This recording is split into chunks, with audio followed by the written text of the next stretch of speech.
দিনাজপুরের কাহারোল উপজেলা থেকে কাল দেশের ৫৩টি খাল খনন কর্মসূচি উদ্বোধন করবেন প্রধানমন্ত্রী তারেক রহমান। বিকেলে কাহারোলের শাহপাড়া এলাকায় ১২ কিলোমিটার দীর্ঘ একটি খাল পুনঃখননের মাধ্যমে এই কর্মসূচির সূচনা হবে। হ্যাসেল ফ্রি জীবনের smart companion Walton home and kitchen appliance. পানি সম্পদ মন্ত্রণালয়ের তত্ত্বাবধানে সোমবার দেশব্যাপী শুরু হচ্ছে খাল খনন ও পুনঃখনন কর্মসূচি। এরই অংশ হিসেবে দিনাজপুরের কাহারোল উপজেলার শাহপাড়া থেকে মুকুন্দপুর পর্যন্ত প্রায় ১২.৫ কিলোমিটার দীর্ঘ শাহপাড়া খাল পুনঃখনন কর্মসূচির উদ্বোধন করবেন প্রধানমন্ত্রী তারেক রহমান। স্থানীয়রা জানান, শাহপাড়া খাল পুনঃখননের মাধ্যমে কাহারোল উপজেলার বিস্তীর্ণ কৃষিজমিতে সেচ সুবিধা বৃদ্ধি পাবে। প্রায় ১২০০ হেক্টর কৃষিজমি সেচের আওতায় আসবে। একই সঙ্গে প্রায় ৪০ বর্গ কিলোমিটার এলাকার দীর্ঘদিনের জলাবদ্ধতারও সমাধান হবে।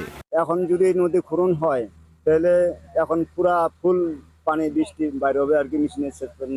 এই সেচের ব্যবস্থা থাকলে জমি অনেক আশেপাশের জমিগুলোতে সেচের মাধ্যমে অনেক কিছু ফসল আবাদ উৎপন্ন সম্ভব হবে এবং সেখানে জলাবদ্ধতা সৃষ্টি করলে মাছের চাষও হবে। খাল খনন যদি হয়, এখানে যদি ওভারব্রিজ হয় তাহলে ওই পানি দিয়ে আমরা আবাদ করতে পারবো, নদী ফসল আনতে পারবো, ওই পারে যাতায়াত করতে পারবো, বর্ষার সমস্যাটা থাকবে না। প্রকল্পের অংশ হিসেবে খালের মুখে একটি রেগুলেটর নির্মাণ করা হবে। এর মাধ্যমে বর্ষা মৌসুমে পানি নিয়ন্ত্রণ এবং প্রয়োজন অনুযায়ী পানি সংরক্ষণ করা যাবে। এছাড়া রেগুলেটরের সঙ্গে একটি অ্যাপ্রোচ সড়ক নির্মাণের পরিকল্পনাও রয়েছে, যা স্থানীয় মানুষের যাতায়াত সহজ করবে।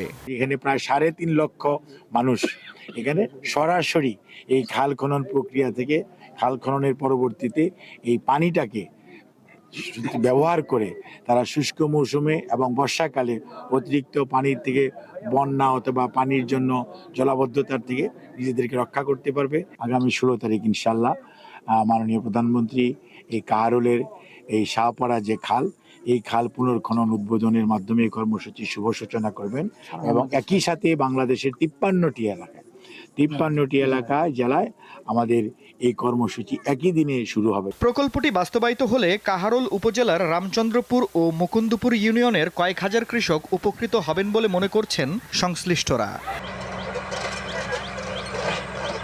আফরিদ হাসান, দীপ্ত, বার্তা কক্ষ।